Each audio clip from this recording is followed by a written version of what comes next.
तो जैसे कि आपने नोवेल के लास्ट पार्ट के अंदर देखा था कि जन ट्रेड फेयर के लिए पहुंच चुका था स्पेस टाउन, जहाँ पर काफी बड़ी मार्केट होती है, जहाँ पर एक से एक रेयर इंग्रेडिएंट और काफी सारी दाव स्किल रखी होती है, जिन्हें देखकर जियान के मुंह में पानी आने लगता है। मगर उनकी जो वैल्यू होती है वो भी काफी ज्यादा हाई होती है, इस वजह से जियान कुछ भी परचेज नहीं करता है और ऐसी वहाँ की मार्केट को घूम रहा होता है। मगर तभी अचानक से जो क्वीन मेडुसा होती है वो एक जगह पे जाके रुक जाती है। ये देख के जियान भी काफी ज्यादा हैरान हो जाता है और फिर उसी डायरेक्शन तरफ देखता है जहाँ पर क्वीन मेडुसा दिख रही होती है, जहाँ पर उसे दिखाई देता है एक 7 कलर का स्टोन, या बोला जाए 7 रंग वाला पत्थर। और जब जियान उसे बहुत ही ध्यान से देखता और इसे स्कैन करता तो उसे पता चलता कि इसके अंदर से एक बहुत ही अजीब सा ऑरा बाहर निकल रहा है, जो कि अभी के लिए उसकी सोच समझ से थोड़ा सा अजीब है। लेकिन तभी उसे कुछ याद आ जाता और बोलता ये तो 7 कलर ओरिजिनल स्टोन है, इसके बारे में मैंने थोड़ा बहुत सुन रखा है, ये अपने आप ही प्रकट होता है और इसका जो कनेक्शन होता है वो हैवी सॉइलिंग पाइथन के साथ होता है। और ऐसा इसलिए क्योंकि जब हैवी सॉइलिंग पाइथन मारा जाता है तभी उसकी ब्लड से ये बनता है और इसी वजह से इसके अंदर एक यूनिक एनर्जी होती है और यही रीजन है जिसकी वजह से मेरी काइलिन इसको देखकर यहाँ पर रुक गई है। और इसी वजह से समझ जाता है कि इसे लेनी पड़ेगा और वो तुरंत ही पहुंच जाता है उस शॉप के पास, जहाँ पर उसका जो बुड्ढा होता है वो एकदम चिल मोड में बैठा होता है, अपनी आंखें बंद करके जियान को बिल्कुल भी भाव नहीं दे रहा होता है। मगर जियान को उसके एटीट्यूड से कोई फर्क नहीं पड़ता, इसलिए वो एकदम फुल इज्जत के साथ बोलता है सीनियर क्या अभी के लिए आप मुझे बता सकते हो इस स्टोन के बदले में आपको क्या चाहिए। ये सुन के जो बुड्ढा होता है वो अपनी आंखें खोलता है और जियान की तरफ एक बार देखता है और बोलता है मुझे चाहिए 2 टियर 8 की प्लेन जिन्होंने कम से कम 3 कल की लाइटनिंग को अभिकन किया हो। ये सुन के जियान को एकदम से झटका लग जाता और बोलता है ओ कुशल बुड्ढे, ये इस पत्थर के लिए कुछ ज्यादा डिमांड नहीं होगी आपकी, क्योंकि ये पत्थर कोई खास चीज नहीं है और इसकी जो डिमांड वो बहुत ही ज्यादा कम है, क्योंकि सेंटर प्रिंट के अंदर हैवी सॉइलिंग पैटर्न मिलना बहुत ही ज्यादा मुश्किल है। इसी वजह से आप इसके लिए जो 2 टियर 8 की पिलो को मांग रहे हो और उन्होंने भी 3 कलर की लाइटनिंग वो अभिकन किया, ये कुछ ज्यादा ही है। और यहाँ पे जो मास्टर होते हैं जब वो देखते जियान को इस तरीके से बार्गेन करती हो तो वो पीछे हट जाती है, क्योंकि वो अभी के लिए जियान के इस मैटर में पढ़ना नहीं चाहती, क्योंकि ये उसकी बीवी का मैटर है, वो खुद ही डील करे और अपनी बीवी को गिफ्ट दे। और मस्त साइड में खड़े होकर जियान के ऊपर हंसने लगते हैं। जो बुड्ढा होता है जियान की ये सभी बातें सुन के वो भी गुस्से में आ जाता और बोलता है कोई लड़के तुझे खरीदना है तो खरीद, अगर तुझे प्राइस ज्यादा लग रहा है तो अपनी बुरी बिस्तरा उठा और यहाँ से निकल ले। ये सुन के जियान के जो आईब्रोज होते हैं एकदम पूरी तरीके से चेंज हो जाते हैं और वो भी गुस्से में आ जाता है। मगर वो ये जानता है कि अभी के लिए गुस्से का कोई मतलब नहीं है, इस वजह से वो अपने आप को शांत करता है, क्योंकि अब वो भी एक पीसेंट वॉरियर बन चुका है। इसी वजह से वो फिर से बुड्ढे के साथ बातचीत करने के लिए जाने लगता। मगर तभी जो क्वीन मेडुसा होती है जियान के हाथ को पकड़ लेती है और अपनी उंगली से जियान के हाथ पे लिखती है खरीद लो इसे। ये सुन के जो जियान होता है थोड़ा सा हैरान हो जाता है, क्योंकि क्वीन मेडुसा उससे ज्यादा इंटेलिजेंट है और वो अभी के लिए इसे खरीदने के लिए बोल रही तो जरूरी इसके अंदर कुछ स्पेशल है, क्योंकि ये जो ओरिजिनल 7 कलर का स्टोन है वो इतना ज्यादा कीमती तो नहीं जितनी की पिले है। मगर क्वीन मेडुसा इसे खरीदने के लिए बोली तो जरूरी इसके अंदर कुछ स्पेशल है। इसी वजह से जो जियान होता है वो अपने मन में ठान लेता है कि इसे वो खरीद के ही रहेगा, वो भी किसी भी कीमत पर, क्योंकि बीवी ने बोला खरीदने का तो फिर खरीदने का ना मेरी जान। इस वजह से वो फिर से बुड्ढे के पास जाता, मगर वो ऐसा बिल्कुल भी दिखाता कि उसे ये खरीदना है। इसी वजह से वो बुड्ढे के साथ बोलवा स्टार्ट कर देता और बोलता देखो बुड्ढे अंकल, मैं क्या किया सी एक पिल के अंदर डील कर लेते हैं, क्योंकि ये आपके किसी काम का नहीं है, आप तो इंसान हो, ये जानवरों का मैटर है। बुड्ढा कहता ना ना ना दो में। ये सुन के जियान कहता ठीक है 2 पिल देता हूँ, मगर 2 लाइटिंग वाली चलेगी। ये सुन के बोलता है बुड्ढा ना ना ना 2 में भी नहीं, 3 वाली चलेगी। और ऐसी जियान का मोलवा उस बुड्ढे के साथ चलता रहता, मगर जो बुड्ढा होता है वो अपनी बात से बिल्कुल भी पीछे नहीं हटता है। इस वजह से जियान को आ जाता है काफी ज्यादा गुस्सा और वो अपनी स्पोर्टिंग से निकालता है एक बोतल को और सीधा बुड्ढे के ऊपर फेंक देता है और उठाता है स्टोन को और क्वीन मेडुसा को लेके वहां से चला जाता और उसके पीछे उसकी पूरी टोली भी चली जाती है। वहीं पे ये सब देख के बुड्ढा भी हैरान हो जाता है और बोलता है पागल हो गया है क्या लड़का, और फिर बोतल को खोल के देखता है और बोलता है हाँ माल तो एकदम टकाटक है। मगर अभी के लिए समझ में नहीं आ रहा ये लड़का इतना ज्यादा गुस्से में क्यों था, मैंने तो इसे 7 कलर का स्टोन ही दिया जिसकी वैल्यू इतनी ही है, फिर भी गुस्से में आग उगला हो रहा था, ये थोड़ा सा दिमाग से पैदल है क्या। मगर जियान इसका जवाब देने के लिए वहाँ पे नहीं रुकता, वो वहाँ से चला जाता और एक गली के अंदर पहुंचती खान सीधा उस पत्थर को थमा देता है क्वीन मेडुसा के हाथ में और बोलता है बताइए मोहतरमा क्यों चाहिए था आपको ये, आखिर ऐसा इसके अंदर क्या है। और ये सब सुन के जो लिटिल फेक डॉक्टर और मास्टर होते वो भी एकदम फुल एक्साइटेड हो जाती हैं, क्योंकि वो भी अभी के लिए इसके बारे में जानना चाहते थे, क्योंकि उन्हें भी इस 7 कलर के स्टोन के अंदर कुछ ज्यादा खास नहीं दिख रहा था। मगर तभी जब क्वीन मेडुसा होती है उसके चेहरे पे स्माइल आ जाती और बोलती है भले ये जो स्टोन है वो सभी लोगों को अभी के लिए नॉर्मल लग रहा हो, बस 7 कलर का है, कोई हैवी सॉइलिंग पैटर्न मारा गया होगा और इसके ब्लड से ये फॉर्म हो गया हो, मगर नॉर्मल लोगों को ये नहीं पता जब 100 से भी ज्यादा हैवी सॉइलिंग पैटर्न एक जगह पे मारे जाते हैं तब भी स्टोन फॉर्म होता है और देखने में नॉर्मल 7 कलर की तरह लगता है, मगर इसके अंदर छुपे होते हैं और भी 2 कलर जिन्हें 8 और 9 भी बोला जाता है। मगर एक जगह पे 100 से भी ज्यादा हैवी सॉइलिंग पैटर्न मारे जाना ये बहुत ही ज्यादा रेयर है, इसी वजह से एक नॉर्मल इंसान को 7 कलर के आगे कुछ नहीं पता होता। और साथ ही जो हेवन सॉइलिंग पैटर्न होता है उसकी जो रियल स्ट्रेंथ होती है वो 7 कलर हैवी सॉइलिंग पैटर्न नहीं होता है, बल्कि उसके ऊपर भी आता है जिसे बोला जाता है 9 कलर हैवी सॉइलिंग पैटर्न। मगर वहाँ पे सिर्फ वही लोग पहुंच सकते हैं जिनकी जो ब्लड लाइन है वो बहुत ही ज्यादा स्ट्रॉन्ग हो, तभी वो बन सकते हैं 9 कलर हैवी सॉइलिंग पैटर्न। और इसकी जानकारी मुझे अपने एंसेस्टर के ब्लड से मिली है और इसी वजह से तुम जैसे नॉर्मल इंसान इसके बारे में नहीं जानते कुछ भी। ये सब सुन के जियान तो हैरान हो गया था, साथ ही साथ मास्टर भी काफी हैरान हो गए थे, क्योंकि उन्हें भी इसके बारे में कुछ भी आइडिया नहीं था। तभी जन हंसती बोलते अच्छा तभी मैं कहूँ तुम क्यों इतनी ज्यादा उतावली हो रही थी स्टोन को लेकर, इसलिए अब तो मुझे जल्दी से बताओ ये 8 रंगों वाला है कि 9 रंगों वाला है। ये सुन के जो क्वीन मेडुसा होती वो हमें नोट करती और फिर अपने हाथ को थोड़ा सा काटती है और अपना खून डाल देती उस पत्थर के ऊपर, जिस वजह से जो पत्थर होता है वो ग्लो करने लगता है, जो कि पहले 7 कलर के अंदर चमक रहा होता है, मगर तभी वहाँ पे एक और 8वां कलर आ जाता है। ये सब देख के क्वीन मेडुसा बोलती इसके कलर को चेक करने के के लिए हैवी स्वेलिंग पाइथन की ब्लड की जरूरत पड़ती है। वहीं पे ये सब सुन के जियान हमें नॉट कर देता और थोड़ा सा निराश हो जाता है क्योंकि वो सिर्फ 8 कलर का, अगर वो 9 कलर का होता तो उसकी जो वाइफ है वो बन जाती एकदम फुल भौकाली। मगर तभी वो अपने लालच को संभालता और बोलता कि ये भी काफी है, अगर काइलिन इसका सही से यूज करती तो उसकी जो ब्लड लाइन वो काफी स्ट्रॉन्ग हो जाएगी, क्योंकि 7 और 8 में सिर्फ एक ही रंग का डिफरेंस है। मगर ये ब्लड लाइन की स्ट्रेंथ में एक बहुत बड़ा गैप बना देता है और इसी वजह से अगर उस बुड्ढे को ये पता चल जाता है जिसने अभी के लिए से बेचा है कि पत्थर सिर्फ 7 कलर का नहीं बल्कि 8 कलर का है, तो बेचारा सदमे में चला जाएगा क्योंकि इसकी वैल्यू जो जियान ने दी उससे कई गुना ज्यादा है। और अभी के लिए जो पूरा ग्रुप होता है काफी ज्यादा खुश होता है क्योंकि उनकी एंट्री होती है, उन्होंने इतना बड़ा ट्रेजर मिल चुका है। इसी वजह से आगे चल के उन्हें क्या क्या मिलने वाला उसके बारे में वो काफी ज्यादा एक्साइटेड थे। तभी जो मास्टर होते हैं बोलते हैं चलो अब चलते हैं और देखते हैं असली ट्रेजर्स। और इतना बोलते हैं जो मास्टर होते हैं ट्रेड फेयर की तरफ जाने लगते तो उनके पीछे पीछे जियान और लिटिल फेरी डॉक्टर जाने लगते हैं। और वहीं पे जो क्वीन मेडुसा होती है उस पत्थर को सैला रही होती है। जब वो देखती है वो तीनों वहां से जा रहे तो तुरंत ही उनके पीछे जाने लगती है और जो स्टोन उससे खुशी खुशी अपनी स्पेस ट्रेन के अंदर रख लेती है। मगर जब उसने स्पेस ट्रेन के अंदर रखा था तब उसने इस बात को नोटिस नहीं किया था कि उस स्टोन के ऊपर 9 कलर भी अपेयर होने लगा है। और वहीं पे जो जियान की टोली होती है घूमते फिरते वहां से आगे की तरफ बढ़ रही होती है, जहाँ पर उन्हें एक बात और समझ में आती है कि वो भली बाहरी दुनिया में काफी स्ट्रॉन्ग माने जाते हो मगर यहाँ पर उन जैसे काफी सारे खड़े हैं। और वहीं पे जो जियान था वो घोड़ा बन चुका तो बस वो सीधा देख रहा था, साइड में देख नहीं रहा था क्योंकि साइड में काफी रेयर ट्रेजर थे। इस वजह से उसका मन डोल जाता था, इसलिए वो उनसे बचने के लिए सीधा सिर्फ मास्टर को देख रहा होता। वहीं पे जो मास्टर थे कुछ टाइम बाद पहुंच जाते हैं एक बड़ी सी एंशिएंट बिल्डिंग के सामने जिसके अंदर से एक बहुत ही पावरफुल ऑरा फील हो रहा था और साथ ही वहाँ का जो रास्ता वो भी बहुत ही ज्यादा कम था। और इसके गेट के सामने बैठे थे 2 बुड्ढे जिनके चेहरे पे कोई भी एक्सप्रेशन नहीं होता है। अगर कोई उन्हें दूर से देखे तो वो मूर्ति की तरह लगेंगे मगर जब पास जाएगा तो उन्हें दिखाई देगी एक बहुत ही पावरफुल दिखी, क्योंकि उन दोनों का लेवल डाउजन के 6 स्टार पर है और ये इतनी ज्यादा खतरनाक स्ट्रेंथ है ये पूरी बिल्ड लाइटिंग पॉइंट को कब्जा सकती है। मगर वो स्ट्रेट फेयर के अंदर बस एक सिक्योरिटी गार्ड की नौकरी कर रहे हैं और ये चीज स्ट्रेट फेयर की ग्रैंडनेस को बताती है। और मास्टर भी यही बात को अपनी पूरी टोली को बताती है जो ट्रेड फेयर है वो कोई नॉर्मल ट्रेड फेयर नहीं है। इस ट्रेड फेयर के अंदर किसी को ज्वाइन करना है तो फिर उन तीनों सेक्टरों में से परमिशन मिलनी चाहिए, जिसके लिए उस वॉरियर को इनके साथ काफी अच्छे रिश्ते रखने होंगे और इनका ट्रस्ट को जीतना होगा, तभी ये इन्विटेशन देते स्ट्रेट फेयर का। मगर तुम तो जानती है कि तुम्हारा मास्टर कितना तगड़ा आदमी रहा है, इस वजह से एकदम फुल वकाल है, इन जैसे ट्रेड फेयर के लिए जाने के लिए बस मेरा नाम ही काफी है। ये सुन के जियान की जो पूरी टोली होती वो हमें नोट कर देती और फिर मास्टर आगे तरफ बढ़ने लगता और उनकी स्पेस ट्रेन से एक टोकन बाहर निकलता और सीधा एक एल्डर के पास पहुंच जाता है, जिससे जो गार्ड एल्डर तो थोड़ी देर तक स्कैन करता और जब कंफर्म होता है तो वो मास्टर की तरफ देखता है और हमें नोट कर देता। तभी जो दूसरा एल्डर तो वो अपने स्पेस ट्रेन को टच करता है, उसके अंदर से 4 एनर्जी के क्रिस्टल बाहर निकलते और जियान की टोली के सामने आके खड़े हो जाती हैं, जिन्हें देखकर मास्टर बोलते हैं कोई नॉर्मल नहीं है, इनसे तुम अपने आइडेंटिटी को छुपा सकती हो क्योंकि कोई भी नहीं चाहेगा कि इसके अंदर उनकी आइडेंटिटी रिवील हो, क्योंकि इससे तुम्हारी बात के लिए काफी खतरा खड़ा हो सकता है। इसी वजह से उन तीनों सेक्शन ने काफी मेहनत के साथ इनको बनाया जिससे किसी को नहीं पता चलता तुम्हारी रियल आइडेंटिटी के बारे में। ये सुन के जो जियान तो वो हमें नोट करता है और उन क्रिस्टलों की जो एनर्जी होती है उन्हें एब्जॉर्ब कर लेता है और इसके बाद मास्टर उसके अंदर एंटर कर जाते हैं और उनके पीछे जियान और जियान की पूरी टोली एंटर कर जाती है। वहीं पे वो तीनों बहुत ही ध्यान से मास्टर को फॉलो कर रहे होते हैं, साथ ही जो जियान तो आसपास की जगह को देख भी रहा होता है जहाँ पे जो बड़ा सा हॉल होता है इसके अंदर ज्यादा रोशनी नहीं होती है और साथ ही उसे यहाँ पे कोई बड़ा ट्रेजर भी सेंस नहीं हो रहा होता है, एकदम नॉर्मल लग रहा होता है। तभी मास्टर के ग्रुप के सामने एक बंदा आ जाता है और वो मास्टर से बोलता है कि प्लीज आप मुझे फॉलो करिए। जिस उनके जो मास्टर होते हैं वो हमें नोट कर देते और उसे फॉलो करने लगते हैं, जहाँ पर कुछ देर चलने के बाद वो एक केविन के पास पहुंच जाते हैं जहाँ पे वो जो बंदा होता है वो केविन के अंदर नहीं घुसता, वो बाहर ही रुक जाता है और बिना कुछ बोले वहां से चला जाता है। देख के जो मास्टर होते बोलते कि यही अपनी जगह है जहाँ से हम इस ऑप्शन को अटेंड करेंगे और इतना बोलते कि डोर को ओपन करते और उस केविन के अंदर एंटर कर जाते हैं और उनके एंटर करते ही जो केविन होता है वो ग्लो करने लगता है। ये देख के जियान की जो दोनों सुनती होती वो भी उसके अंदर एंटर कर जाती है और फिर उनके सामने आ जाते एक बड़ा सा हॉल जिसके साइड में कुछ कुर्सियां भी लगी होती हैं और उनके ऊपर कुछ वॉरियर भी बैठे थे, मगर उन्होंने भी अपनी आइडेंटिटी को छुपा रखा था उसी ट्रेजर की मदद से। इस वजह से जियान के ग्रुप को कोई भी आइडिया नहीं होता कि सामने वाले लोग कौन है। और जैसे जियान का ग्रुप एंटर किया तो सभी लोगों की नजर भी जियान के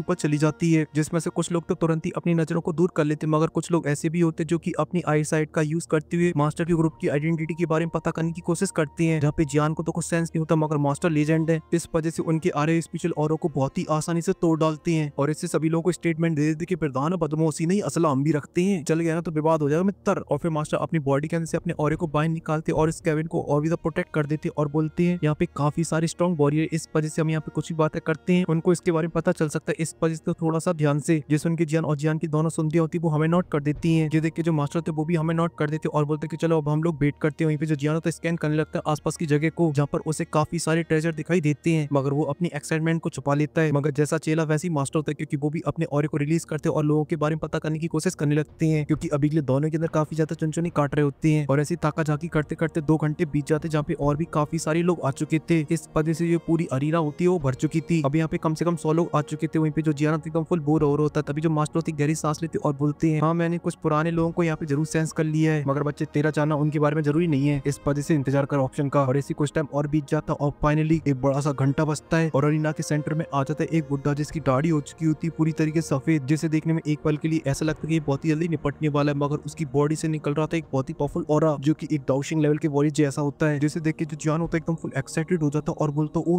तेरी ये तो बहुत ही ज्यादा पावरफुल है, ये तो डाउजन की 9 चेंजेस की पीक पे पहुंच चुका है, बस एक कदम दूर रह गया हाफ सेंट से। जिससे उनकी जान की दोनों सुंदरियां होती है वो भी हैरान हो जाती है। तभी जो मास्टर होते हैं वो बोलते हैं क्योंकि ये बुड्ढा कोई साधारण बुड्ढा नहीं है, ये उन तीनों सेक्शनों में से एक सेक्शन का मालिक और इसका नाम है ओल्ड मैन बाउंसन और इसने अपनी लाइफ के अंदर जितने ट्रेजरों को देखा है उसके बारे में तुम आइडिया भी नहीं लगा सकते हो। इसी वजह से रेयर चीजों को लेकर इसकी जो आई साइड है वो काफी ज्यादा शार्प है। यहाँ तक कि जब मैं इस बुड्ढे से पहली बार मिला तब भी ये काफी ज्यादा पॉपुलर था और ये ऑलरेडी डाउजन की पीक पर पहुंच चुका था और इतने टाइम के अंदर 9 चेंज को ऑलमोस्ट कंप्लीट करने की कतार पे पहुंच चुका है। की जो जियान होता है हमें नॉट कर देता है, मगर जो क्वीन मेडुसा होती है वो हैरान हो जाती है क्योंकि कुछ टाइम पहले उसने अपने से ज्यादा पावरफुल लोगों को बहुत ही कम देखा था अपनी 400 साल की जिंदगी में। मगर वो जैसी जियान के साथ सेंट्रल प्लेन के अंदर आई है तो उसे गली मोहल्ले पे एक स्ट्रॉन्ग वॉरियर मिल रहा है जो उससे काफी गुना ज्यादा पावरफुल है। और ये जो गोलू मोलू बुड्ढा होता है चाहता है एकदम ध्यान से देखता और बोलता है, दोस्तों आपका स्वागत है एक और नए ट्रेड फेयर के अंदर। और अभी के लिए मैं आशा करता हूँ यहाँ पे जितने भी लोग आए वो सभी के सभी एकदम चंगे होंगे। जैसे उनके वहाँ पे बैठे हुए लोग होते हैं वो बिल्कुल भी जवाब नहीं देते, एकदम शांत रहते हैं। इस बात से बुड्ढे को भी कोई फर्क नहीं पड़ता, एकदम चिल माहौल। इसी वजह से वो फिर से बोलता है कि दोस्तों आप लोग बिल्कुल भी चिंता मत करो, इस पार्ट के अंदर ऑप्शन स्टार्ट नहीं होगा, नेक्स्ट पार्ट के अंदर पूरा ऑप्शन होगा। फिलहाल के लिए आप लोग इस वीडियो को लाइक कर दीजिए, साथ ही चैनल को भी सब्सक्राइब कर दीजिए। अगर आप मेंबरशिप ले सकते हो तो प्लीज ले लीजिए क्योंकि इससे मिलेगा चैनल को सपोर्ट और फ्यूचर में आएगा एकदम धमाकेदार कंटेंट।